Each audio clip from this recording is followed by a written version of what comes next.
music is meant to be creative thinkers. I'll be your courageous host, Zoey Brown.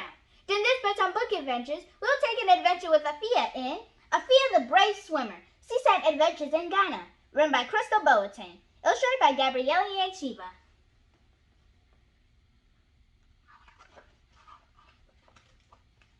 Afia loves to travel around the world with her family, but when she's not traveling, her extracurricular activities take her on an imaginary journey across the globe.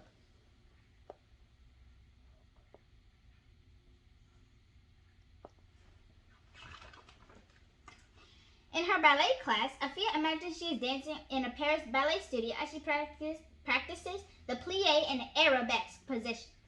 Maybe one day she will dance on a big stage and be a world-renowned ballerina.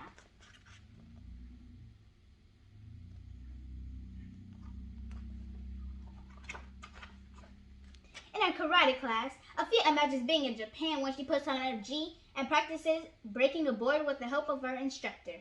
Afia feels powerful and fearless when she does karate. Maybe one day she'll use her martial arts skills to fight against evil.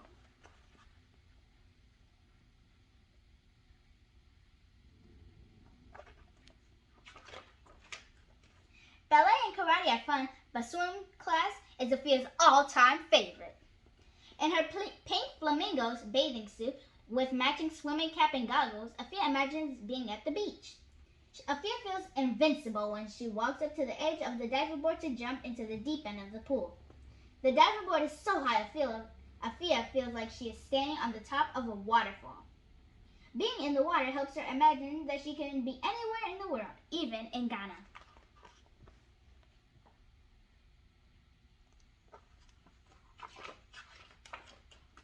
As part of a family tradition, every year during the holiday season, Afia and her little brother Kofi and their mother traveled to Ghana to visit Nana. During their last visit, they spent some time in Kumasi, the capital city of the Ashanti region, where Afia learned about her family history and an important lesson about courage. That was the first book we read about Afia.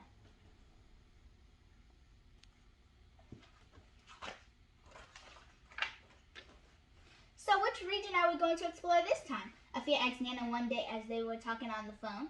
I know we didn't have enough time to go to the beach during your last visit, so I'll make it up to you this year, Nana replied. Cute, they have matching outfits. Maybe they were going to spend some time visiting the white sand beaches in the Volta region, or a rocky beach in the central region. Afia could not wait. Look at the little turtle Kofi sees. Adorable. The 10-hour flight from New York to Ghana felt much shorter this time because Afia knew exactly how to prepare for it. She packed the right snacks and songs and created the perfect playlist of her all-time Ghanaian songs to listen to on the plane.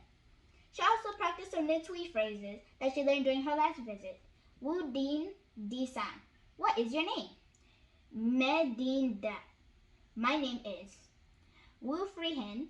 Where are you from? Me Free. I'm from.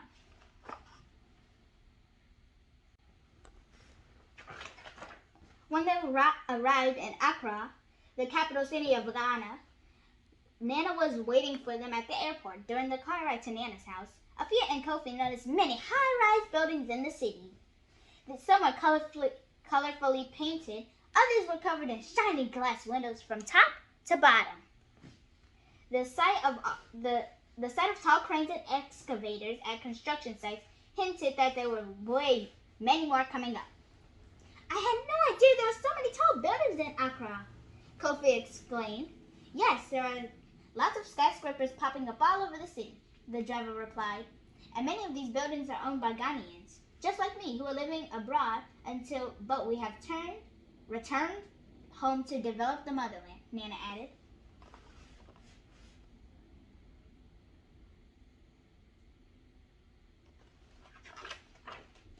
The next morning, Nana announced that they were going to spend the day at a special beach in the nearby town outside Accra.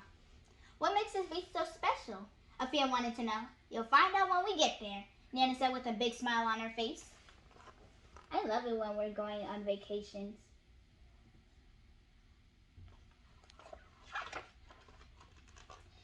The distance from Nana's house to the beach was only about 30 minutes, but with the traffic in Accra, it took almost an hour to arrive. Afia longed to feel the sand between her toes, the smell of the salty ocean, and the taste of sweet coconut water straight from the shell.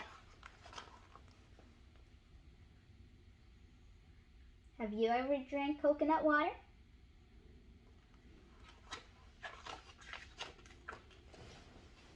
Much to Afia's surprise, there was no beach in sight when the car pulled up into a parking lot next to a river. Afia turned to Nana and asked, "I thought you said we were going to a special beach. This looks like a little river." "That's what makes this place so special. The beach is on an island, so to get there we must cross this little river first," Nana explained. A beach on an island? Now Afia was excited. They quickly grabbed their beach bags and headed over to the security shack to find out about getting a boat to cross the river.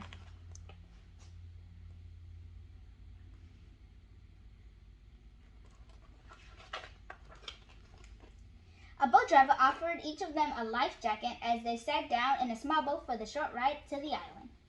Halfway across the river, they heard an unusual noise coming from the boat's motor. The noise was followed by some smoke. Uh-oh.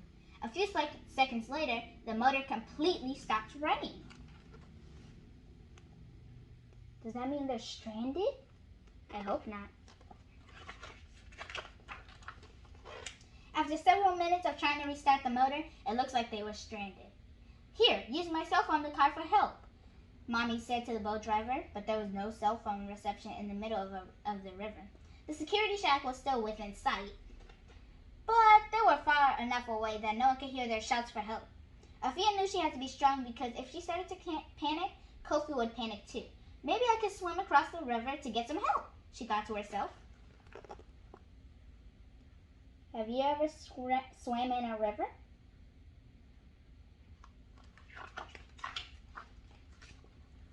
At that very moment, the boat driver said, "I don't think this boat is going to restart. One of us has to swim across to get some help." Without hesitation, Afia volunteered. She made sure her life jacket was securely strapped on before jumping in the river. Once she jumped in, Afia immediately used all the survival skills she had learned in her swimming class.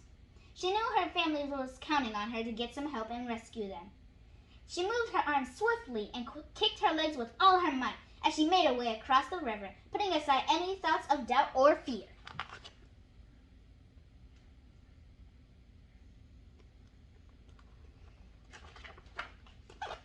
Before she knew it, Afia had reached the security shack on the riverbank.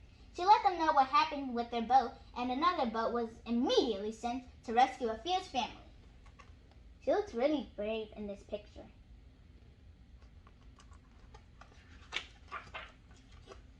They eventually arrived at the beach, exhausted and hungry, but the sight of the pristine white sand, tall coconut trees, and crystal clear ocean made it all worth it.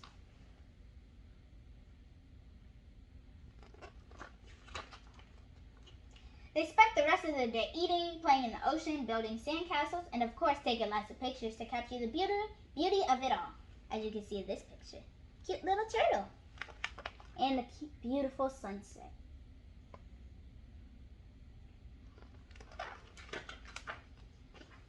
That night, as Mommy tucked Afia into bed, she paused and said, "I'm proud of you for the act of bravery you showed today.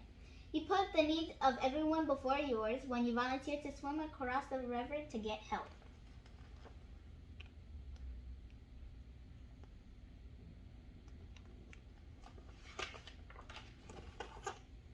From that day forward, Afia realized that her extracurricular activities were not just for fun, but they were teaching her important life-saving skills as well.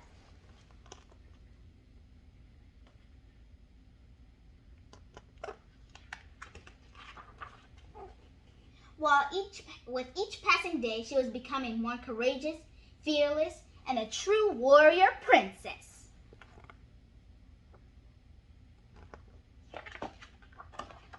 The end.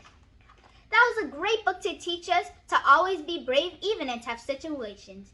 Now it's time for my 5-star checklist. Number 1, does the cover pop? Yes, it does, because it has all of this beautiful sea life, and I love her afro swimming in the water.